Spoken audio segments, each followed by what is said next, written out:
What's good, YouTube? And welcome to Bunny Gang. But seriously, the buyouts are getting ridiculous. We covered this one early. Where's the, if it's on Market Watch, it's too late, gang? And this is now a $4 lowest listed first edition, with sales for a light play earlier today at $3. First had sold out at $2, and people are willing to settle for light plays, etc. on first ed or going for the unlim. But the lowest unlimiteds are starting to creep up slowly too. I mean, where is the first near? Over $1? Let's see where they actually are. I just looked at first edition. Live editing done cheap here. Around $2 if you want a near mint. We also covered Contrast Hero Chaos, and I warned, hey, this is only in a structure deck. Even though that's rewaved in unlimited, they're still going to be hard to access, and it's a hero card, and this has gone up a good amount to where the lowest are now $1 versus it was 50 cents lowest. But you have to shop sellers other cards to get to free shipping on this, and then it quickly goes up on this front page. You can see towards $2, and that's where a lot of them are selling. First edition here sold for $2.20, $2.40, etc., and people are even paying up to almost $3 on unlimited. So while they are getting listed into this, the listings are way down versus where they were, and the price is also up. These are little margins, but they do matter. Now, one thing that I find wild is Konami and what they admit here, because I told y'all they were rewaving this on demand. It was not the same print set. Print quality improved on Retro Pack 1, and here they actually discuss that, and I guess only for major retailers and when they feel like it and when they get that knock on the door, hey, this is hot, can you get some more of this? Last year, we dusted off the release of Retro Pack, the booster set that was never released in North America. We were astonished at the reaction and had to go back and print more to fill demand. This appeared on my Texas shelves like 5 times. I went and got some out of the first, second, and third wave because people on stream wanted it, and we were opening it for people online that couldn't get it in their areas, but then it just kept filling in. The singles came way down, which is awesome for collectors in my opinion, but at the same time, it's still on shelves in my area for RPO1 at this point, and RPO2 is announced because they pushed it so hard because GameStop and Walmart, they just couldn't get enough, and Konami wanted to keep making that money. But just be aware, RPO2 is here, and a little bit of a cynical rant from me on that one. But in an awesome move, because I also talk about the dubs, this will be an OTS exclusive pack, the World stuff, and World's promotions usually are like World's envelopes, etc. This goes back to World's packs, and we haven't had that, is it 2012 or 11? Something like that. It's been over a decade since we got a World's pack, and this will have 20 cards, but they come in different ways, up to 4 different ways, with Ultra Rare, Emblazoned, Ultra, Emblemized. Oh my gosh, I did it to myself again. I'm not erasing this, by the way. Live editing done cheap. I'm seriously, I read it like it looks. Emblazoned. Emblem. Anyways, jokes aside, ultra secret, and then it comes that way as well, with 1 card available as ultra and secret special version, which I'm guessing might be Exodia. I'm not sure. It seems to be the lead of the pack, though. We'll have to wait and see. But this is $1.20 a card, about $1.25, something like that. Yeah, $1.25, because there's 4 cards in the pack. It's $5, so $1.25 just about a card at retail. And I have to imagine this will be a one and done print session. And if we look at other promotions where they do something similar like this in the reception to it, they usually do well in other card games. So despite the small card pool, I do think long-term some of these cards will be extremely sought after and maybe not replicated ever as this alter art. Let's talk about TCG player bonus bucks backs, because I heard a bit of a mental gymnastic conversation, but at the same time, there is some truth behind it. Now, this is 10% back. We've been anticipating this because it's been announced well in advance, and I heard some sellers mention this really killed my sales for a couple of weeks because people knew this one was coming. I'm gonna say it's so rare for a company to do pro-consumer moves like this, that I applaud this. Now, do I think there's some truth to that could have hurt sales up to now, and now it's getting a ton of people to buy one day, but it doesn't make up to that for sellers? That could be the case for some, but I also talked to the community, and they were saying some of these purchases I would have never made without the sale. They would not have got my money. Now they have my money. So I do think there's two sides to that coin, where sellers really could have this chokehold on their money for a little bit when it's announced so far in advance, but I don't think that merits the complaints. I think that the day of hard work, the hundreds of orders you have to ship out, etc., it's good for the consumers, it's good for the community. And now I do agree that TCG Player could do more shock drop bonus bucks back. It does feel like it's slowed up. I'm surprised they're even still doing this promotion after eBay bought them, because I thought it would end. So I'm a huge fan that this is even happening, but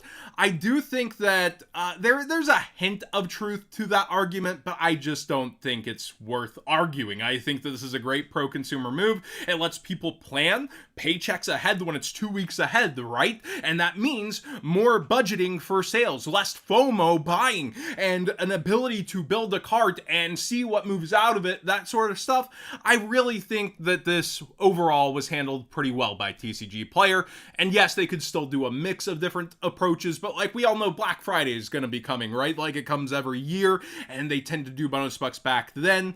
I think this is a perfectly great promotion. Let me know what you think, though. But I think I'm living in Sanity Land saying that, hey, advance notice, great. But if you're a seller, let me know if your sales did decline through the couple of weeks, and how they're doing today as well, by the way. And some cards are going. Ash Blossom is up a good amount. You can see it started to curl up, and now it's all the way back up towards $94, maybe trying to hit triple digits by the end of the day, while others just have increased sales rates, but are staying that same price because this set is so populated on the market. Look at all these 5/16 sales. Tons of them versus the rest of the page, and it really hasn't gone up in price because people were prepped on this one. This is one I thought would have spiked today, but the quantities are there on this specific set.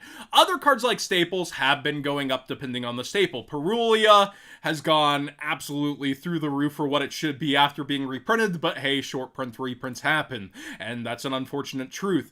We see here, though, that the sales at 64 continue. Somebody even spent more, but so many of them are moving in that range, and they already were moving at 60, but now another $5 tacked on, and the lowest are still around 64. So a bit of an increase, not even 10%, so the sale negates it to some degree, but it is going through the day, and the crazy amount for the price that it is. Spectral Dragon Ruler of Flickers, didn't want to murder that word. It is going up for the QCR. We talked about Dragon Rulers already, how they actually got a WCQ top, and it is $60. The other version has come back down. We saw it spike above 10. It's back down towards 650-ish. Dragon Master Magia has its first sale in a while, and it wasn't even today. It was in advance of that, so much for planning. $730, where the previous sale was right around $800 at $795. I think these are the only two sales since we actually had the re-release of the card, so they continue to decline, and the listings continue to decline. Multiple listed now at 700. It'll be interesting to see where the bleeding stops on the QCR version, but the sales rate certainly isn't there at about one a month. Blue Eyes Ultimate Dragon is why I even bothered to look that up. It is way up again. The QCR bought out to the point of 90 some odd dollars, and you can see some of that movement was today with even a sale at 95 in the last $60 one going from Light Plays. Ghost Rare is also up a little. You can see the sales rate was at 51, but I don't think the pricing chart matches, and we have a ton of Light Plays, and it's up towards like 57-ish, and then we continue to go for near mints, and it's 62.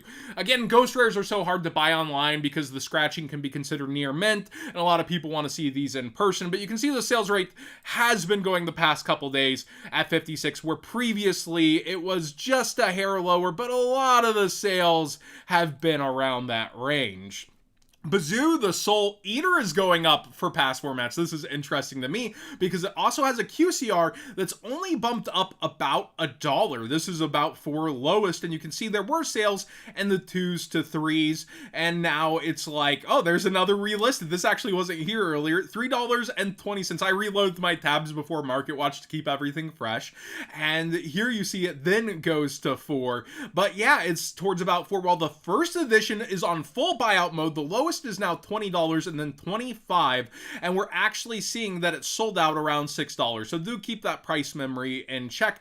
But this seems to be for Edison in order to clear the graveyard for Guardian Eotos and to make a double big body threat on board. It's kind of a neat combo in my opinion, and we have seen Eotos take some surprises over in that format. Speaking of, 550 is the lowest first edition near mint, and this is extremely hard to come in near mint because out of the pack of SOVR, you'll often see foil wear at the bottom of the card's pack fresh. So near mints, really hard to find. And I think I sold my near mint for in the deals room, by the way, in Discord. I always sell very publicly for about what this mild play one went for, is what I think I sold it for not too long ago, like over half a year ago. Grand Ganal is going up steadily once again and is lowest around 160. So be aware that Max Rarity branded continues to get more expensive.